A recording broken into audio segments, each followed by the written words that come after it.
The United States claims to have made headway in addressing some of the shipping issues that have clogged the worldwide supply chain. That chain is not under the jurisdiction of the government.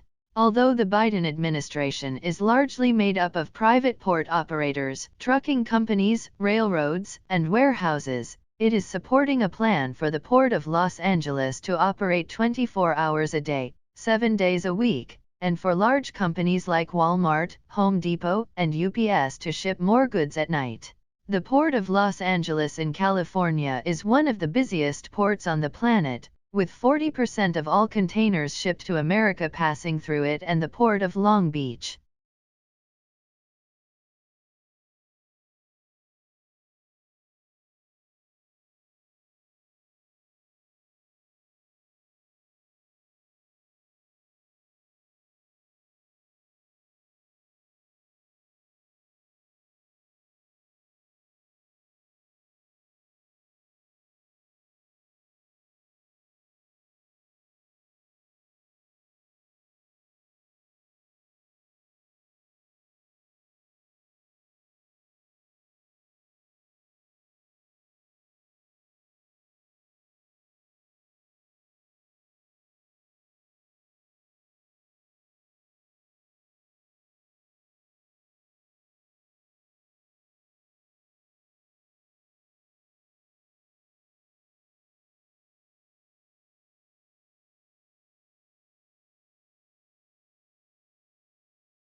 Thousands of ants crawled up the trunk of my prized peach tree last summer, and I spent days in the garden watching them.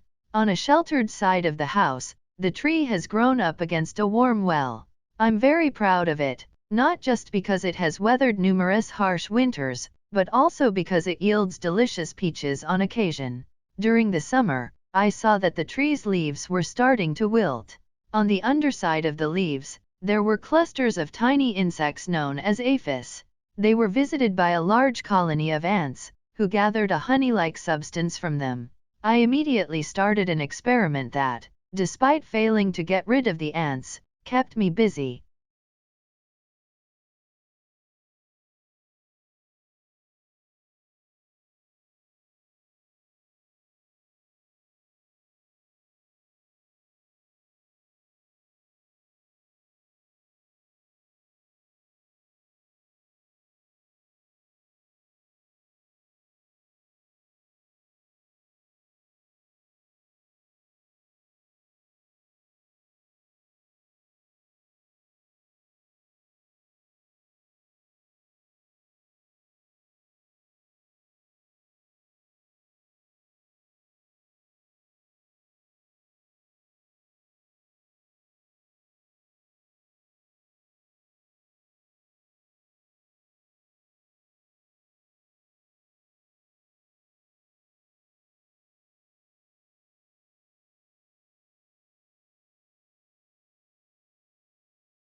The new year is a time for making New Year's resolutions.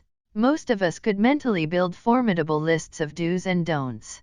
Year after year, the same old favorites resurface with tedious regularity. We pledge to get up earlier every morning, eat less, spend more time with the kids, do 1,000,001 household chores, be friendly to those we don't like, drive safely, and walk the dog every day. Certain undertakings have proven to be beyond our reach in the past. It is only because we have so often experienced the frustration that comes with failure that we continue to be deep-rooted liars.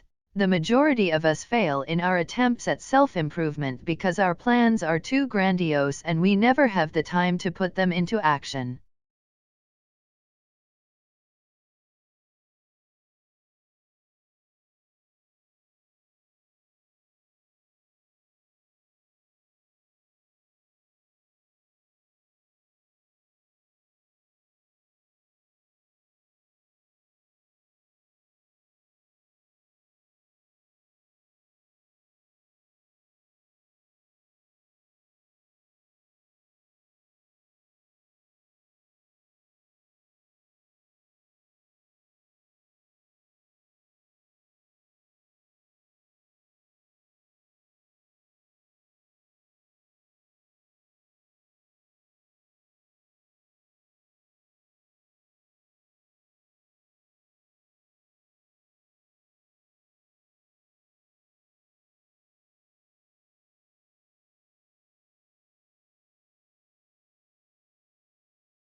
He has a kind of naked face, in which you see the brain always working, with an almost painful simplicity just saved from being painful by a humorous sense of external things, which becomes also a kind of intellectual criticism.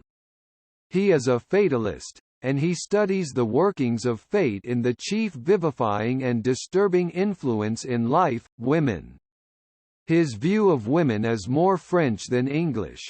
It is subtle, a little cruel, not as tolerant as it seems, thoroughly a man's point of view, and not, as with Meredith, man's and woman's at once. He sees all that is irresponsible for good and evil in a woman's character, all that is unreliable in her brain and will, all that is alluring in her variability.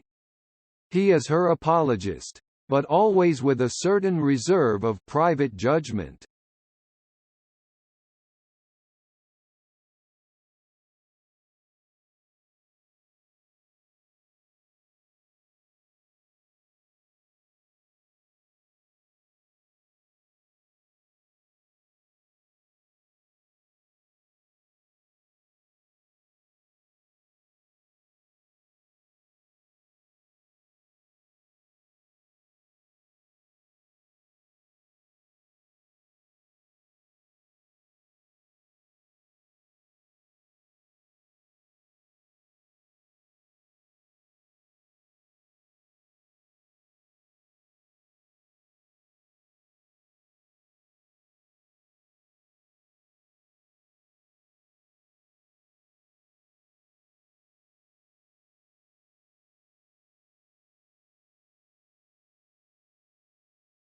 A wise man suitably divides his time between work and play wisely. Those who only work or only enjoy do not do justice to themselves, and the people who idle away their time are the terrible sinners. They who waste their time are the guilty of not only themselves, but also of the family, society and the world at large. It is the time when you have to act. Act now, or you will have to repent at leisure that you did not act when it was the right time. Your family, society, country and the world is watching you and looking for your help. Get ready and achieve the highest goals of life. Only then you can justify the time which God has given you.